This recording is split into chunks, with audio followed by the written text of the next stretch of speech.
Well, and in a new interview, Attorney General Barr today accuses Democrats of trying to create a, quote, public spectacle by subpoenaing former special counsel Robert Mueller to testify before Congress.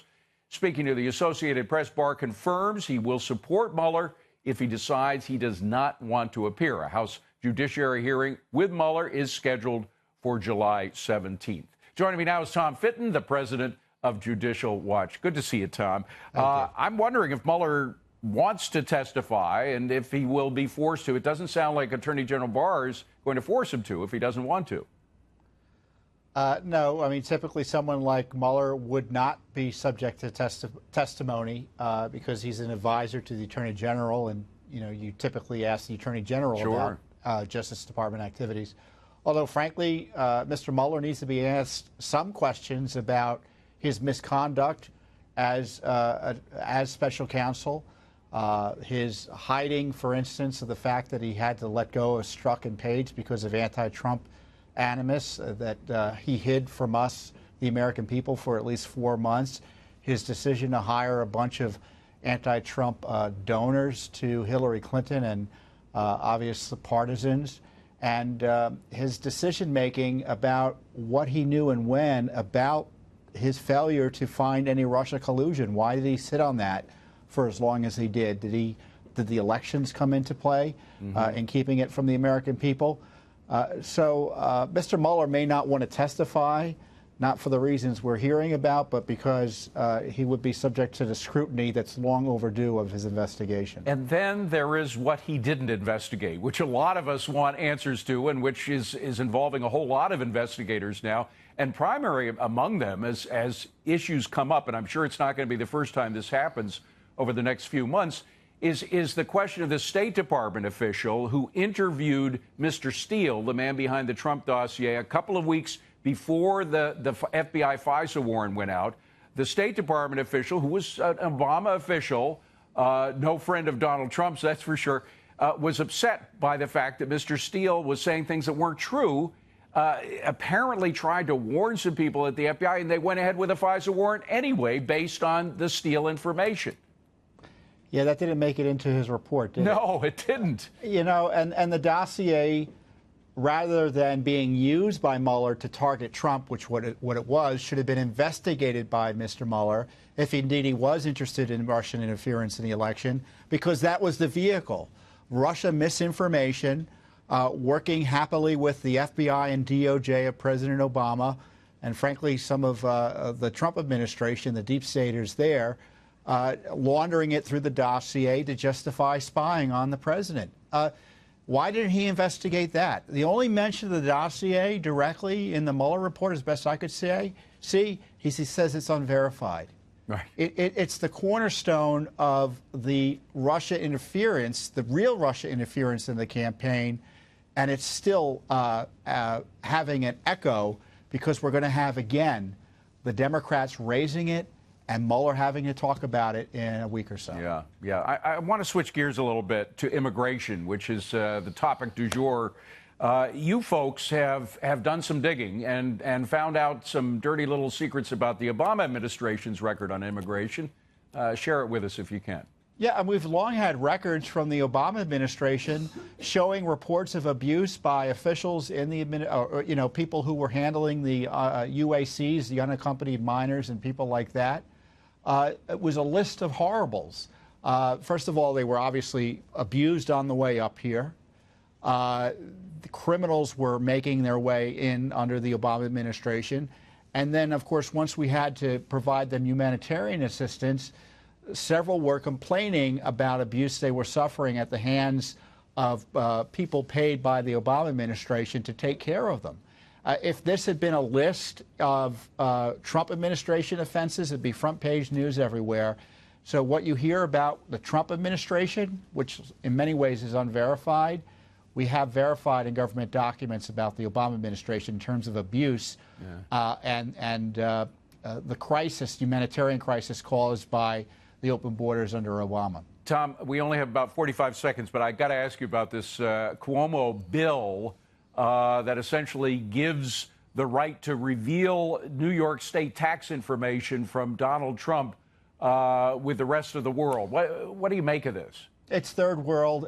It's a third world style attack on the rule of law, targeting President Trump. It's more harassment of President Trump. It never ends.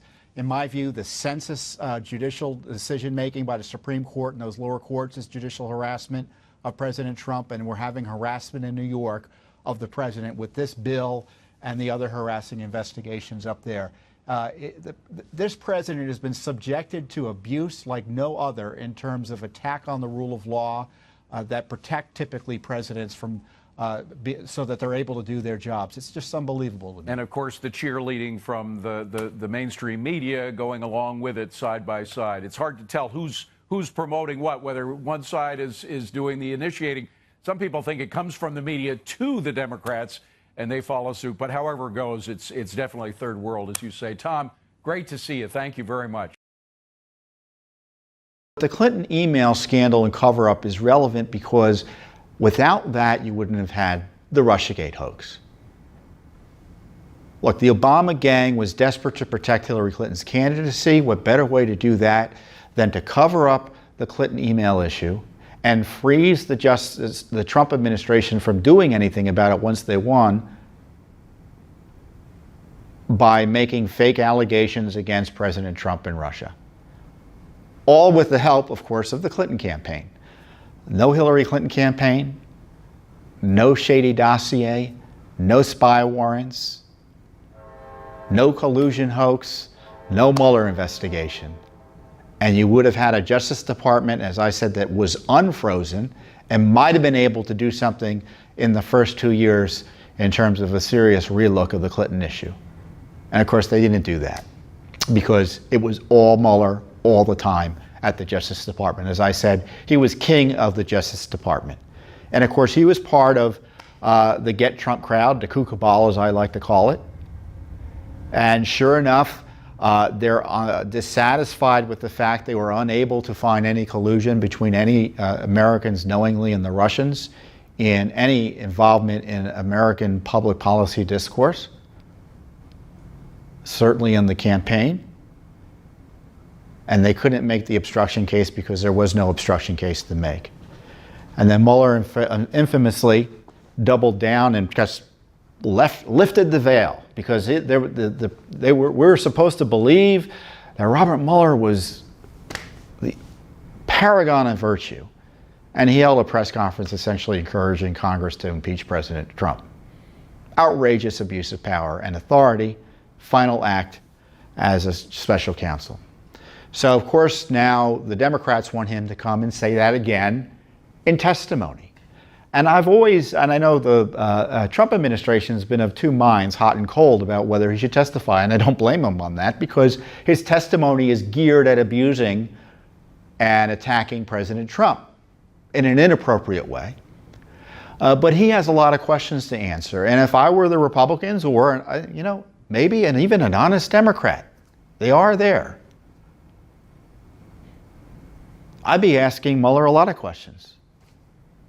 Why, given your interest in the FBI job and the fact that you had interviewed for it, would you then think it ethical and appropriate and without a conflict of interest to then run a special counsel investigation investigating how that job came about? Why did you keep on why did you still continue to be special counsel once you found out that James Comey broke the law to get you appointed by leaking information from President Trump's FBI files to the New York Times through a professor friend cutout? Why did you hide from the American people for 4 months Peter Strzok and Lisa Page's outrageous conduct and anti-Trump and anti-Clinton bias? They fired them, removed them from the position when they were running the Trump investigation for Mueller. And he didn't tell the American people about it for 4 months. Why did he cover it up? What happened to those text messages that your office deleted of Page and Strzok?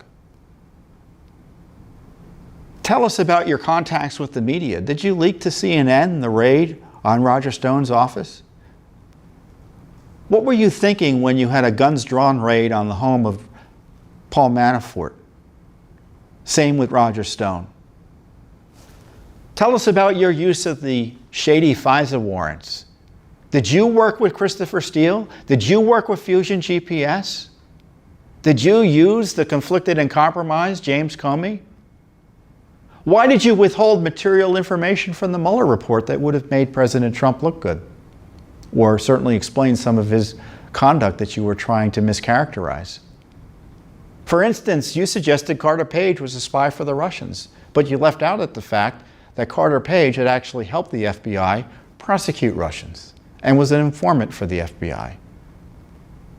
Why did you not deal with the dossier, other than calling it unverified? Why did you not investigate Hillary Clinton's contacts with Russia intelligence while you're investigating Russian interference in our 2016 elections?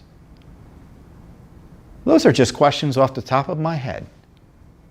And I'm sure you, fair listener, can come up with a few others on your own, based on your knowledge. So Mr. Mueller's supposed to testify on July 17th. I hope he's asked a lot of questions. And I tell you, if speaking of Attorney General Barr, we talk about investigating the investigators. He's talked about having them investigate how the Mueller investigation come about, basically the 2016 FISA warrants and things like that, and whether there was a predicate for spying on President Trump. And to say that is to show that there was no predicate. There's no possible reason to spy on a presidential campaign. There simply isn't. I mean, I guess you can concoct some science fiction-like fantasy that would allow that to take place, but not in this system, could you? But if Barr's to do a thorough investigation, he's got to investigate the Mueller team. Andrew Weissmann, a conflicted as well, anti-Trump activist. Judicial Watch proved it. Involved in collaborating with the Associated Press to get Manafort before he was hired to work at the Mueller team. Mueller's #1 deputy, Andrew Weissmann, went to Hillary Clinton's election night party in New York. Mueller should be asked about that. He should be asked, why couldn't you find anyone who gave money to a Republican to put on your team? Why did you just hire Democratic hack activists to work on your prosecution team? Could be an interesting hearing. But we know what the media is going to do. They're going to blow up everything that Mueller says to try to push the destroyed Trump narrative that they're involved in. I don't know what Barr's doing, but I can tell you what Judicial Watch is doing. As we're doing with the Clintons, we're doing with Mueller and the deep state. We have over 50 lawsuits, at least a dozen of which relate to Mr. Mueller, trying to find out about these very questions that I've asked. We've already gotten information that Andrew Weissmann, for instance, was behind a lot of the hires of these anti-Trump donors on Mueller's team. We had gotten that email again about Andrew Weissmann already, showing that he was an anti-Trump activist, praising Sally Yates, the Obama holdover who was trying to thwart President Trump's first travel ban, lawlessly trying to thwart it. The email shows that Andrew Weissmann said, you know, I'm in awe of you. What the heck is he doing there? He should have been nowhere near that investigation. A lot of questions for Robert Mueller. I hope the Republicans have their act together, and I hope Democrats at least have the ethics to ask some tough questions. But of course, they're not going to want to do that because their party's implicated in the scandal. Democratic National Committee was behind the Steele dossier just as much as the Clinton campaign. I tell you what, one thing the president ought to do, he ought to demand information from Congress. Freedom of Information Act doesn't apply to Congress. He should push for that. The president has independent responsibilities to make recommendations to Congress on legislation. As part of that, he should be asking for documents from Congress about some of the things I'm asking about. What's good for the goose is good for the gander. Did you know that the Freedom of Information Act doesn't apply to Congress? We're not allowed to ask Congress of anything. President Trump would do well, and frankly, everyone would do well to wonder why it is that Congress is exempt from the ordinary laws of disclosure that other government branches follow. Many state legislatures you can check to see your local state. I don't have a state-by-state analysis, but many state legislatures are subject to the Freedom of Information Act. Why isn't Congress? I've testified repeatedly to Congress before both Democrats, Republicans, well, obviously Democrats and Republicans if I'm testifying in a committee. But when Democrats ran Congress or the Senate or the House, it doesn't matter. I've testified on both sides, and I say the same thing. FOIA ought to apply to Congress. Now, Democrats and Republicans don't like that idea. Some do, some don't, but the leadership didn't really like that idea of either party. So maybe that's your little project for next week. Ask your members of Congress what they think about the Freedom of Information Act applying to Congress. See where they come down on it. They probably never thought about it. You'll probably horrify them with the question, so it might be enjoyable just to ask it. And of course, we're asking for the infamous 302 reports that were supposed to be declassified but have yet to be declassified by the administration. President Trump is committed to declassifying this information. These 302 reports are the interviews that the FBI conducted with Bruce Ohr about his illicit communications with Christopher Steele. Congress knows they're out there. They want them. We sued for them. We want them. The Attorney General of the United States can release them. Certainly Director Wray can release them. They've yet to be released. But we're in court on it. In the meantime, and I don't want to leave this part out of the news, you have this corruption at the Justice Department uncovered by Judicial Watch that's extensive, goes from DOJ to FBI, the State Department. And you have the Speaker of the House of Representatives, whose political party was involved in this coup cabal. They hired, remember, the Democratic National Committee hired Christopher Steele, who used fake Russia intelligence, meaning Russia intelligence likely fabricated to harm Donald Trump. This is a political party operation. So the leadership of that political party is still abusing its power. They did it during the Obama administration. Now they're doing it in the House. Nancy Pelosi quite obviously leaked or talked it away to be sure that it would be leaked, because she's pretending to be against impeachment. And what's her response? I want to see President Trump in jail. This is the left today. If they don't like your politics, they want to put you in jail. Sure enough, you have the House of Representatives about to vote contempt on Attorney General Barr and Donald McGahn, the White House counsel, over what? Donald McGahn can't talk to the House because there's executive privilege. Why would you hold him in contempt over that? It's a lawful assertion of privilege.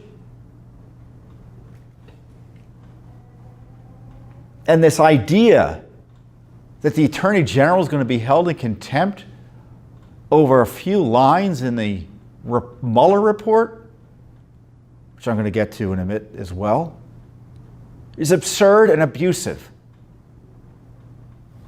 You know, Eric Holder was held in contempt, and rightly so, by the House. You know what had to have happened for that to be for him to be held in contempt? Well over a year passed. What was Congress interested in? What was the House interested in? They were interested in the Fast and Furious scandal, which is the scandal where the Obama administration, specifically the Justice Department and the ATF, knowingly allowed illegal guns to travel to Mexico, be sold and travel to Mexico, and they'd be tracking them with the hopes that they showed up in crime scenes. They were arming the cartels knowingly with the hopes they'd show up in crime scenes. Why would they want to do that, you wonder, huh? It's because they were trying to make the political argument against the Second Amendment to restrict sales here in the United States. In order to do so, they were willing to see people harmed and get killed. Brian Terry, Border Patrol agent, killed in an incident involving fast and furious weapons. Hundreds have died, both here in the United States and in Mexico. And when Congress started sniffing around about it, Justice Department said, oh, we don't know what you're talking about. And then later, they admitted, oh yeah, well, we did kind of what Tom Fitton said we did. They didn't say it like that, but they admitted they were involved in that scandal. And so what did Congress want to know? I'm going through this because the history is important, because that's what a real scandal is, as opposed to the fake scandal that's being created by the Pelosi gang to try to destroy President Trump. Congress wanted to know, we want details on why we were lied to about this Fast and Furious scandal, this gun running scandal set up by Eric Holder. And the Justice Department refused to turn over the documents about why Congress was lied to, the false information that was given to Congress. And that resulted in a multi-month, almost year-long battle. And at the last minute, in order to protect Holder, Barack Obama fraudulently asserted executive privilege to protect him. That is why Eric Holder was held in contempt. And the House tried to get the documents by going into federal court, and it just took forever and a day, up until Judicial Watch broke the logjam by getting the documents essentially released to us through FOIA, which took a lot of the wind out of the sails of the Obama Justice Department's efforts to hold them from Congress. Again, we did the leadership work here, even though Congress made the first move in finding contempt against Eric Holder. Compare and contrast that with Attorney General Barr. You have this Mueller dossier released. Barr releases it immediately in large measure to Congress. There's an argument over grand jury material and other sensitive documents. 19 days pass and the committee passes a contempt resolution against him. That's a star chamber type of situation. That isn't legislative function. I mean, that's just abuse of power.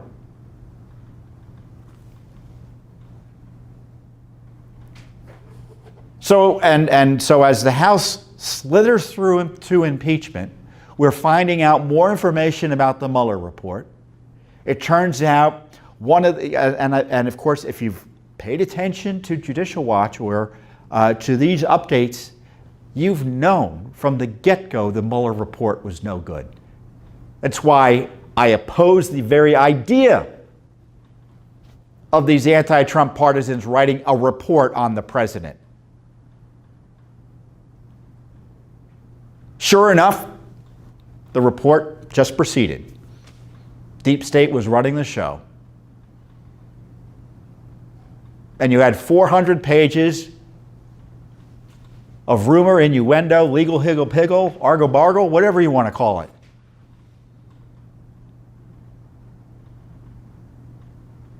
And you had Mueller double down on this a few weeks ago, or last week, or the last week or two, I forget when it is, suggesting the president should be impeached over his garbage report, which showed no obstruction, no collusion.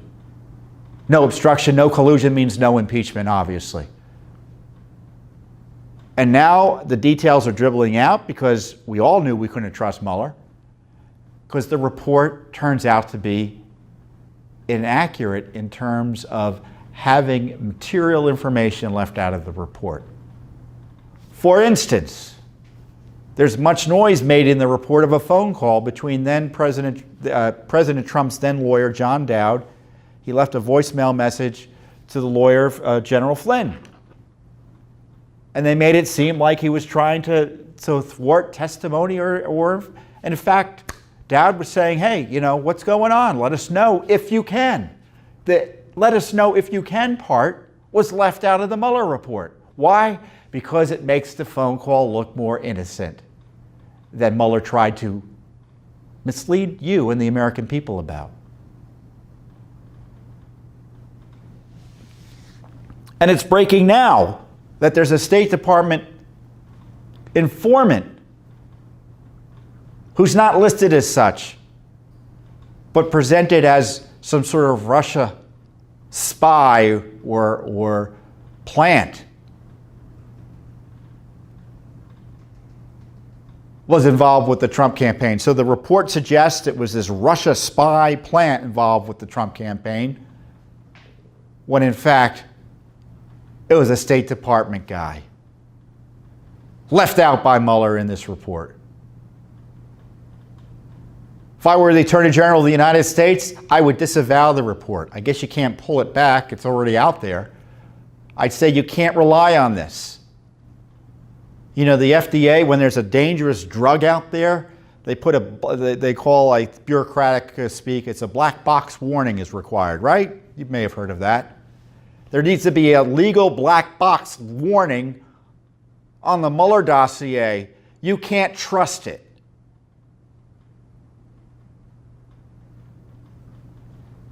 And when we talk about investigating the investigators, Mueller and his team need to be part of that investigation. Who was behind this effort to mislead the public in order to get Donald Trump impeached? This battle isn't over, folks. And that's why we've conducted a number of Freedom of Information Act requests, or initiated a number of Freedom of Information Act requests for the background on this deep state assault on President Trump. As an aside, if you haven't read or seen the Attorney General's interview with CBS News recently, I encourage you to do so. We'll put up a link. The Attorney General knows what's happening. We don't want Russians interfering with our elections if indeed that happened. But we also don't want unelected bureaucrats and appointees, as General Barr called it, acting as a Praetorian Guard, who think they know better than the American people and are going to undermine the president. This sedition must be exposed and those involved in it held accountable. Simple. And we're doing our part with over 50 lawsuits to expose what went on. You know, I know some folks are hesitant about the idea of Mueller testifying to Congress, and he says he's not going to answer any more questions. I don't know about you, but when I hear a public official saying they're not going to answer any more questions from Congress, especially someone where there are so many questions about their corruption and activities, my back gets up. And I've long been of the view that Mr. Mueller should have been questioned by Congress as this investigation was ongoing, given all the controversies. He went out of his way to talk about and extol the virtues of the team he put together.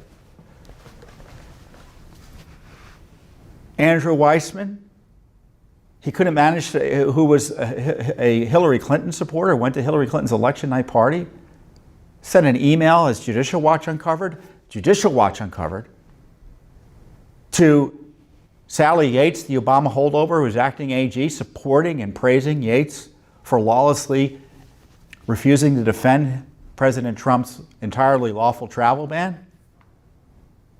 Really outrageous. Peter Strzok, the anti-Trump FBI agent, fired. He was part of the Mueller team for a time. He testified. Mueller said, you know, we don't want you around anymore, more or less. And Mueller never asked him whether his anti-Trump bias impacted his decision-making in terms of getting this operation going. Again, targeting Trump. Peter Strzok, at the heart of the Mueller operation for a period of time, at the heart of the Russia investigation, at the heart of the Clinton investigation. Mr. Mueller didn't talk about him. So I want Mr. Mueller to answer these questions. I want to know why he thinks hiring a bunch of Democrat donors, people connected to Hillary Clinton, anti-Trumpers, was appropriate for a special counsel investigation that was designed to reassure the people that justice would be fairly administered. The president, rightly, this week responded strongly to Mueller's operation, saying he should never have been hired. I agree with him there. The president had a business dispute I don't know too much about the details there, but evidently it was serious enough for the president to keep on raising it, because he certainly remembered it, with Mueller over at one of his golf clubs. He was a member at his golf club. And on top of that, Mr. Mueller interviewed or wanted the job of FBI director again. So he was involved in the hiring process. He went over to the White House, supposedly. How on earth was he able to investigate how that firing came about when he was a witness to what was going on at the White House? Terribly conflicted. And of course, the special counsel operation itself was corruptly formed. And I'd like to ask Mr. Mueller this. You know, your friend James Comey has admitted to using the FBI files that I would say were stolen from the FBI on President Trump. He purposely leaked them through a cutout to the New York Times to get a special counsel appointed. He said that's why he did it. He wanted a special counsel appointed. And you were that special counsel. So given the corruption behind your appointment, why would you continue? Why didn't you wash your hands of it? And to me, that was always a big deal. The fact that once Mueller found out how he got his job and the circumstances of the appointment of a special counsel, if I were him, or if he had, I think, the ethics required to take on such a position, he should have washed his hands of the whole thing and said, you know, you find some other patsy to target your enemy, President Trump. I'm not going to be your tool. But instead, he continued this outrageous investigation. And as it goes back again to the beginning, there never was collusion. They all knew there was no collusion.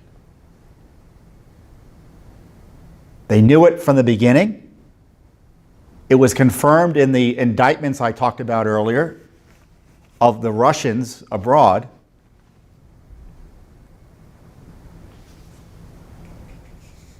And that was in the beginning of 2017. Most charitably, the beginning of 2018.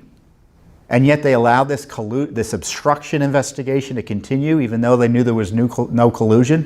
Why did they do this? When did they know there was no collusion? Was it because the Democrats on that team didn't want to harm Democrat chances for the midterms by giving the president a win? Those are the sorts of questions we need to be asking Mr. Mueller. And I tell you, his ethical misdeeds this week, you just watched, if you watched that press conference, you're all witnesses to ethical misconduct by a Justice Department lawyer. And to the degree there's any ethics process in the Justice Department, and there isn't much of one, there needs to be something done in terms of investigation of not only what Mueller did, but the whole operation. Investigating investigators cannot be limited to just the genesis of Russiagate and FISA abuses, but how that Mueller operation occurred and how it operated. There ought to be an ethics audit of the Mueller special counsel operation, including, as it's clear, the leader, Mr. Mueller. He's proven himself to be political. To come out at this time and attack the president and smear the president again with false accusations and suggest in no uncertain terms that Congress should impeach him. I mean, if that's the case, then why did he investigate him to begin with if he thought he couldn't indict him? I've told you from the beginning this investigation was unconstitutional. The Justice Department can't investigate the president for conduct as president. The president can't investigate himself. It's just a constitutional nullity. So I don't know what Congress is going to do. The Democrats, I think, want to have Mueller testify in secret, but as I say, I think he should be testifying publicly and being asked these direct questions. I know it will be a lot of, he'll, again, smear Trump, but we've got to get some type of accountability. And of course, we're not going to rely on Congress to do the right thing. That's why we have I think it's at least 10 lawsuits now on the Mueller special counsel operation. what it was up to? I told you earlier about Weissman hiring the anti-Trumpers on Mueller's staff. Well, we found that out through a Judicial Watch lawsuit, not through Congress and not through the media. And you can be sure that we aren't going to forget what Mr. Mueller did and the damage that special counsel did to the presidency, the rule of law, and our constitutional republic. So when I say 10 lawsuits, I'm saying that's just a start. Joining us tonight, Judicial Watch President Tom Fitton. Tom, good to have you with us. Your thoughts about the performance of Robert Mueller today? Well, I don't know what reputation he had that deserved any credence till now, but it's no longer there. He's really destroyed whatever reputation he's had with this political attack on the president, turning the rule of law on its head, suggesting the president is guilty, and because he can't prove otherwise, we should conclude that he should be impeached. It's an abuse of power, once again, by the Mueller special counsel and him personally. You know, he had some plausible deniability. There was this gargantuan report out there. We knew he had hired all these anti-Trumpers, right. But he came out and personally endorsed this abusive attack on the president, right.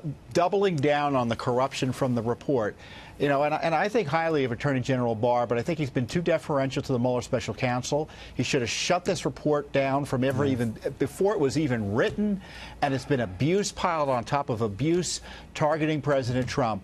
And this Mr. Mueller, he needs to be investigated as well. The Office of Professional Responsibility should be asking, why did this Justice Department prosecutor come out and suggest wrongdoing by an innocent person?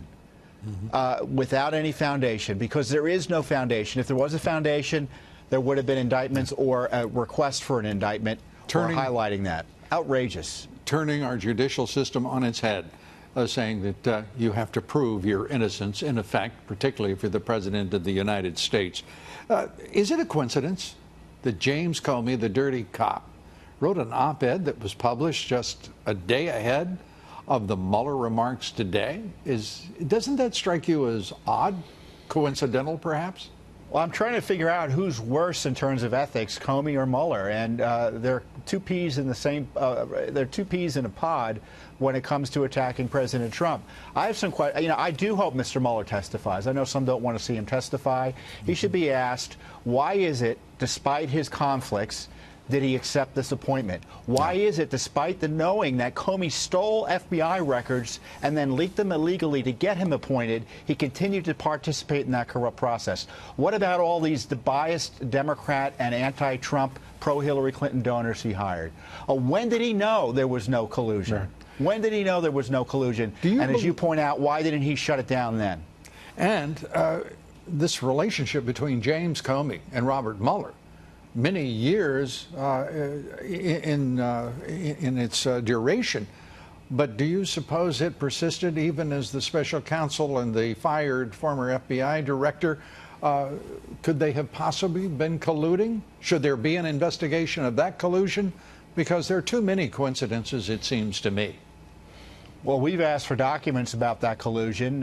Remember, Mr. Mueller allowed Mr. Comey to testify despite his being in the middle of this massive obstruction investigation. We thought that was curious. Yeah. And this is why there needs to be, in the least, an internal ethics investigation of the way the Mueller operation proceeded and its interaction with some of these witnesses. You know, Mr. Mueller, for instance, Strzok was caught red-handed writing these anti-Trump texts, these pro-Hillary Clinton texts. Strzok testified. Mueller didn't ask him one question about whether or not his anti-Trump hatred influenced the investigation. Mueller was disinterested in that. Isn't that curious? It is curious, and after today, there are more questions about the witch hunt, as the president first characterized it, which I think is an apt description of what this turned out to be. Mueller says that charging the president, he at least tries to intimate that charging the president was never an option. So why did he persist at all? He didn't, by the way. There were no co-conspirators indicted. So why did he persist at all? And if there are no co-conspirators and there is no evidence, he said he carried out an independent criminal investigation, then why in the world did he have any kind of reservation about saying clearly no evidence whatsoever of obstruction or collusion? Well, try to follow his. I suggest your listeners go and read what he said. It's full of legal higgle-piggle, just like the argle-bargle in his report about this obstruction. He's all over the place. Yeah, Mr. Barr has testified that Mueller did not say the Justice Department policy about saying that the can't be indicted it guided his decision making here. Yeah. So now he's changed his tune, and it's all, I think he's worried about the momentum of impeachment be kept moving forward. This was about a political intervention in our system as any Justice Department employee's ever done. By the way, what we're hearing from the Democrats as of right now is that they're frustrated with the Mueller performance and the content of that performance, which obviously many Democrats, as you heard earlier in this broadcast, think is inadequate to support their enthusiasm for impeachment. Tom, as always, great to have you with us. Thanks so much. Tom, you're welcome.